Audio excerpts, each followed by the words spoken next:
The 1980s were a transformative and defining decade for Queen. Building on their success from the 1970s, they experimented with new sounds, reached new heights of popularity, and faced significant challenges. The decade saw the band continue to evolve, both musically and personally, as they navigated the changing landscape of the music industry. The decade began on a high note with the release of The Game in 1980. This album marked a significant shift in Queen's sound, as they incorporated elements of funk, disco, and rockabilly, reflecting the changing musical trends of the time. The album featured two of their biggest hits, Crazy Little Thing Called Love and Another One Bites the Dust. The latter, with its funky bass line and rhythmic beat, became one of Queen's most successful singles, topping the charts in the US and becoming a global hit. The Game was also notable for being the first Queen album to use synthesizers, a significant departure from their previous, more guitar-driven sound. The album reached number 1 in both the UK and the US, solidifying Queen's status as one of the biggest bands in the world. In 1981, Queen released Flash Gordon, a soundtrack album for the science fiction film of the same name. While the album didn't achieve the same commercial success as their studio albums, the track Flash's theme became a minor hit and showcased the band's ability to create music for different mediums. That same year, Queen embarked on their first tour of Latin America, where they were met with unprecedented enthusiasm. They played to massive crowds, including a record-breaking performance in São Paulo, Brazil, where they performed to over 130,000 fans, making it one of the largest concerts in history at that time. In 1982, the band released Hot Space, an album that further explored disco, funk, and R&B influences.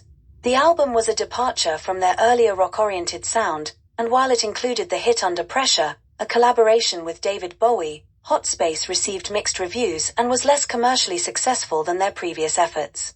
Under Pressure became one of Queen's most iconic songs, but the album's overall reception led the band to rethink their direction. After the mixed response to Hot Space, Queen took a brief hiatus in 1983, with band members focusing on individual projects.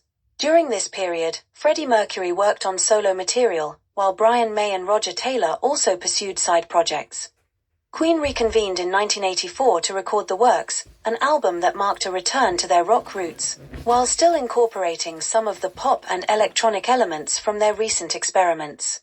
The Works featured hit singles such as Radio Gaga, I Want to Break Free, and Hammer to Fall. Radio Gaga became an anthem for the band, with its memorable hand-clap rhythm and lyrics reflecting on the changing nature of radio and media. The music video for I Want to Break Free, which featured the band in drag, became iconic but also controversial, particularly in the US, where it was banned by MTV. By 1985, Queen had regained their footing, and they were invited to perform at Live Aid, a global charity concert organized by Bob Geldof and Midge Ure to raise funds for famine relief in Ethiopia. Queen's performance at Live Aid on July 13, 1985, at Wembley Stadium in London, is widely regarded as one of the greatest live performances in rock history. Their 20-minute set included a medley of their hits, including Bohemian Rhapsody, Radio Gaga, and We Are the Champions. The performance was watched by an estimated 1.9 billion people worldwide and revitalized Queen's popularity. Following the success of Live Aid, Queen capitalized on their renewed popularity by releasing A Kind of Magic in 1986. The album was closely tied to the film Highlander, with several tracks, including the title song, Who Wants to Live Forever, and Princes of the Universe, being featured in the movie. A Kind of Magic was well received and became a hit, particularly in the UK, where it topped the charts. In 1986, Queen embarked on what would become their final tour with Freddie Mercury, the Magic Tour. The tour was a massive success, with the band playing to sold-out stadiums across Europe. The tour's finale was held at Knebworth Park in Hertfordshire, England, on August 9, 1986. The Knebworth concert attracted over 120,000 fans and would be Queen's last live performance with Mercury. After the tour, the band members focused on studio work and took some time off from extensive touring. In 1987, Freddie Mercury was diagnosed with HIV, although his condition was not made public at the time.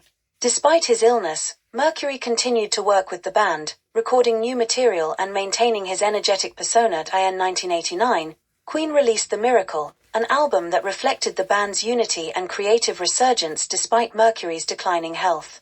The album featured hits like I Want It All, Breakthrough, and The Miracle.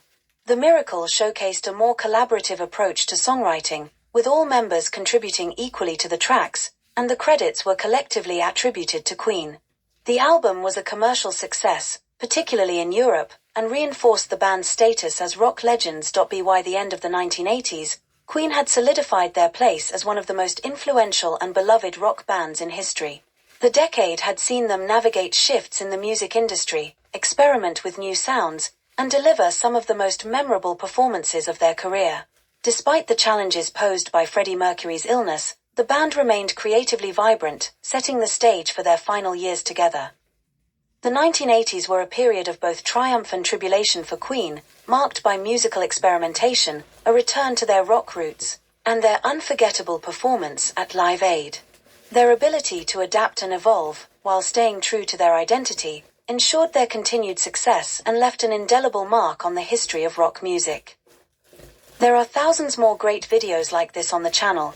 Please take a look, share and subscribe, or visit the Bonswivit shop on eBay, which has over 250,000 rare and collectible items listed.